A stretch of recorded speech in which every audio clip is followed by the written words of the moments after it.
que le Seigneur continue, n'est-ce pas, à inspirer la jeunesse, à comprendre, à saisir le langage du Seigneur et à mettre au service du Seigneur, n'est-ce pas, leur jeunesse, afin que non seulement la jeunesse soit gagnée et le monde aussi soit gagné pour Yoshua. Dieu a besoin d'une jeunesse dynamique. Dieu a besoin d'une jeunesse sage, mature. Dieu a besoin d'une jeunesse formée parce qu'il veut bâtir en vous, les futurs leaders, les gens qui vont influencer positivement, n'est-ce pas, demain. Si les jeunes sont bien formés, si les jeunes sont bien bâtis, alors le chaos aujourd'hui, n'est-ce pas, que le monde connaît, c'est vrai qu'on ne pourra pas totalement l'éradiquer, mais ce chaos-là, n'est-ce pas, ne prendra pas autant d'ampleur. On voit des influenceuses qui sont des prostituées, mais qui sont des modèles, un peu des modèles qui marchent nus, qui se déshabillent dans les réseaux sociaux. Il n'y a plus de point de repère.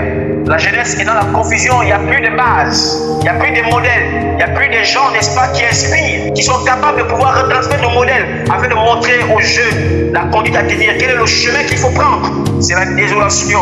Quand on parle des aînés, des anciens, des pasteurs, des prédicateurs, mais on voit des impudiques. Et qu'est-ce qu'on doit faire? Doit-on croiser les bras?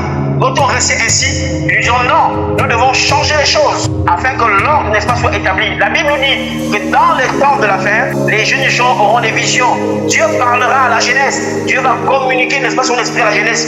Nous sommes dans un temps de confrontation, un temps où il faut que le vrai ne soit plus étouffé. Nous avons une position à donner. Nous avons une identité, n'est-ce pas, démontrée au monde. Nous avons une pensée à communiquer. Nous avons un caractère à témoigner auprès du monde. Nous avons des valeurs à défendre. Et le Seigneur compte sur la jeunesse. Mais pas une jeunesse irresponsable, mais des jeunes responsables. Même lorsque c'est dur, même quand c'est dur, on ne lâche pas.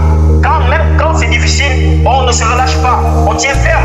Jésus à la croix, malgré qu'il avait des souffrances, il avait des douleurs, malgré qu'il était accablé, malgré qu'il était persécuté, malgré qu'il était calomnié, il n'a pas lâché. Il a tenu ferme dans la souffrance. Et c'est par la moyen de la souffrance qu'il nous a amenés à la rédemption, au salut. Le monde est dans la confusion. Nous sommes fatigués de la jeunesse qui se masturbe, des jeunes qui sont avilis par le sexe, par l'impudicité, par la pornographie, par le mensonge.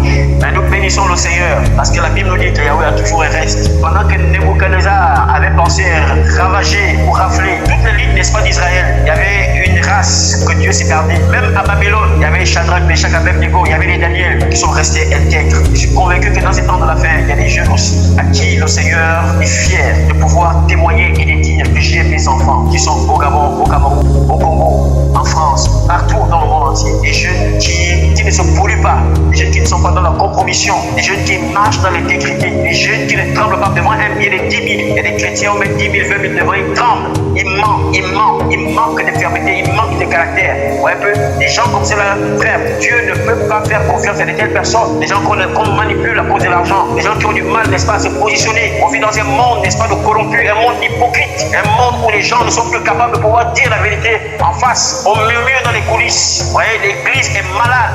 Le monde va mal. La Bible dit, le monde entier attend avec un ardent désir la révélation des fils d'Élohim. Alors comment allons-nous apporter cette révélation si Yoshua ne se reconnaît pas en nous, par notre vie, par les actes que nous posons, par notre langage, par l'identité, n'est-ce pas, que nous traînons au quotidien? Ça doit changer. Un jeune qui se respecte et qui craint son Dieu ne peut pas se retrouver main dans la main avec une sœur en train de marcher. Non, si elle n'est pas ta femme, tu ne dois pas te comporter ainsi. Oh, ce sera ma fiancée, mais elle n'est pas encore ta fiancée. Tu attends pourquoi? Les frères qui mettent sur le fond d'écran de leur téléphone là, tu mets la photo d'une sœur, tu mets ça sur ton frère. Il faut enlever ça au nom de Jésus. Ce sont des semences que tu veux introduire dans le cœur de la sœur. Il faut faire des choses dans l'ordre. Ma prière est que le Seigneur fortifie les jeunes. Ma prière est que le Seigneur bénisse la jeunesse.